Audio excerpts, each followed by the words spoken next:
Well, look, the problem is that we seem to be hearing more about this and getting more informed about this from the Spanish press than we do from the government in Parliament. I mean, it's a very simple point.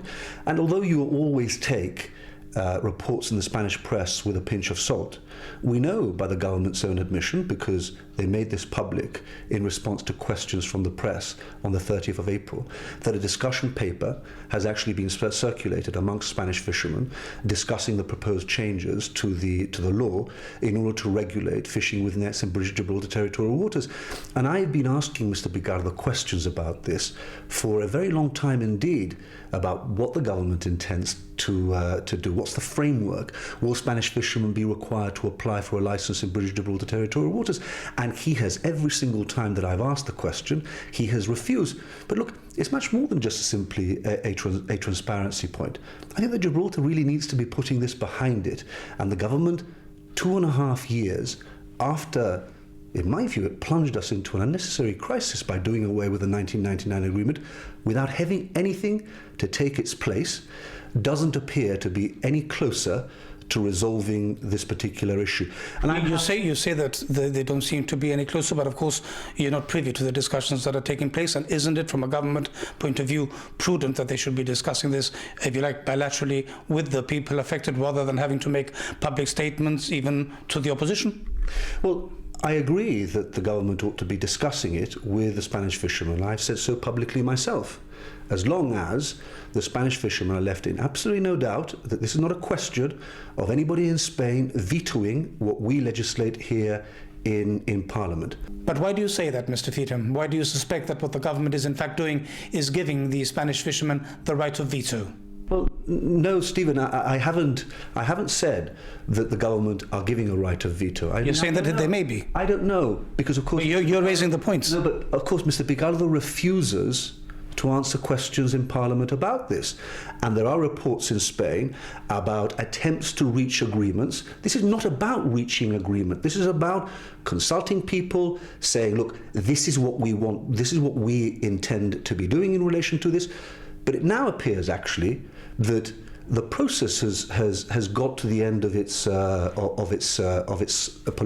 cycle, because they're not accepting it. They're not accepting whatever proposals the government, and I don't know, whatever proposals the governments are putting forward or points for discussion, they're not accepting it. I think it's about time now that the government legislated in order to regulate fishing with nets in British Gibraltar territorial waters, and equally as importantly, make sure that afterwards our laws are properly enforced, because what you don't do is legislate and introduce legislation that you don't enforce. But aren't you raising a lot of unnecessary spectres, Mr. Feetham? You don't know, for instance, at what state the negotiations are. You don't know that the law won't be enforced. So aren't you being rather alarmist? No, because just taking the last point about the enforcement, we have laws in place at the moment. The laws prohibit the use of nets in British Gibraltar territorial waters. Is that law being enforced?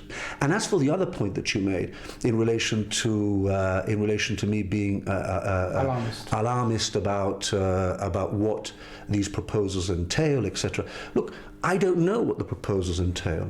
But you will in due course. I am asking, but I am the leader of the opposition, heading Her Majesty's opposition here, and I think it's absolutely scandalous, quite frankly, that Spanish fishermen know more about what is going to happen in British Gibraltar territorial waters in relation to the government's plans than Her Majesty's opposition here in Gibraltar. That is not right. Well, look, I don't think that Mr. Feetham can be taken seriously on this issue at all. He used to say in Parliament that I should have spoken to the Spanish fishermen before undoing the fishing agreement of 1999. Now he seems to be saying that I shouldn't be speaking to the Spanish fishermen without speaking to him first. I mean, what is it that is his position? He changes his position so often that one must think that he is not really serious about this issue. He's just trying to exploit it for the maximum possible political gain. This is a sensitive issue that affects Gibraltar. It's in the public interest of Gibraltar that your government should act in the proper way, however long that may take. And you say however long that may take. Is there any indication? Can you perhaps tell us how soon people can expect to see legislation, or at least a bill published that goes to Parliament in order to resolve this? This is not an issue involving a bill going to Parliament. What we're doing is talking to all stakeholders, both in Gibraltar and, of course, in relation to some technical aspects of this. Some technical teams of the Gibraltar government have spoken to some of the technical people who the Cofradia of La Linea have suggested we should speak to. But I think there will be legislation very soon by way of regulation which will deal with a lot of the issues that concern local fishermen, and issues which relate to fishing by Spanish fishermen in Gibraltar waters may take a little bit longer to resolve. Look, if that is the position, it's going to have to be done that way. When you say very soon, this side of the summer? Well, certainly I expect that this side of the summer we'll be seeing a lot of regulation of the issues that happen in Gibraltar that concern a lot of the local fraternity. But look, it'll happen when it happens. The opposition, when they were in government, did not consult the government on absolutely anything. For Mr. Kahana, consultation meant picking up the phone where the constitution or law required it and saying to the then leader of the opposition, Mr. Bossano, or me, Joe or Fabian, this is what I am going to do. That was consultation a la GSD. One of the points that Mr. Feetham consistently makes is that he'd like to know from you whether the Spanish fishermen will be required to apply for a license in order to fish. Can you answer that question today? Yes, indeed. What Mr. Feetham is repeatedly saying is he'd like to know the details of the legislation or regulation that we're going to be coming out with, and he wants to know this particular part and that particular part. And if I had said to Peter Caruana when I was leader of the opposition, or a member of the opposition, Mr. Caruana, as Chief Minister, you must tell me today what you're going to regulate for tomorrow or you're going to legislate for tomorrow, he would have said, look, legislation when it's a bill is published 6 weeks before it's brought to Parliament, and regulations you read in the Gazette. So in other words, you can't really say today, you'd rather not? Well, no, it's not a question of I can or cannot really rather say. It's that there is a process by which legislation and regulations are dealt with. It has been established now for, in Gibraltar, 300 years, because it's a system that hasn't much changed. Under our new constitution, we have new parameters, and those are the parameters that we use. I mean, Mr. Feetham can ask as many questions as he likes in Parliament. And do you remember, Stephen, when Gibraltar used to have a parliamentary session twice a year? Well, Mr. Feetham might realise he has 10 sessions of Parliament in which to ask questions. That's when he can put his question and he'll get the answers which a government is able to give at the time that we are in Parliament. That is, I think, Mr. Feetham's criticism also, that there are many opportunities for questions, but the government is evasive yes. or doesn't answer. Yes, Mr. Feetham is all about criticism. He's about nothing else other than criticism. We answer more questions more fully than ever before in the history of Gibraltar. Just because we are not able to give an answer at a particular time, or we think it is important not to disclose a particular aspect at a particular time, doesn't mean that we're not absolutely and totally transparent, and much more transparent than any government he's ever been a part of.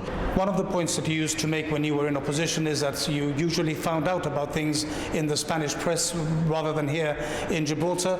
Now the boot seems to be on the other foot, because that's what Mr. Feetham is saying. Not at all. You see, it's quite different here. What's happened is that we have engaged, as everybody I think recognizes we should engage in relation to this issue, and it appears that some in the Spanish fishing fraternity who are not happy with the sort of thing that we are considering have gone to the press to try and scupper what might happen. So this is not a question of us saying something in the Spanish press that we don't say in Gibraltar. The Chief Minister of Gibraltar and no Gibraltarian official or politician has said anything in Spain which I haven't said here. And that was our complaint, that GSD politicians, Mr. Caruana in particular, might go to Spain to make announcements before they'd even made them here. Quite different, and Mr. Feetham knows that, or at least he should.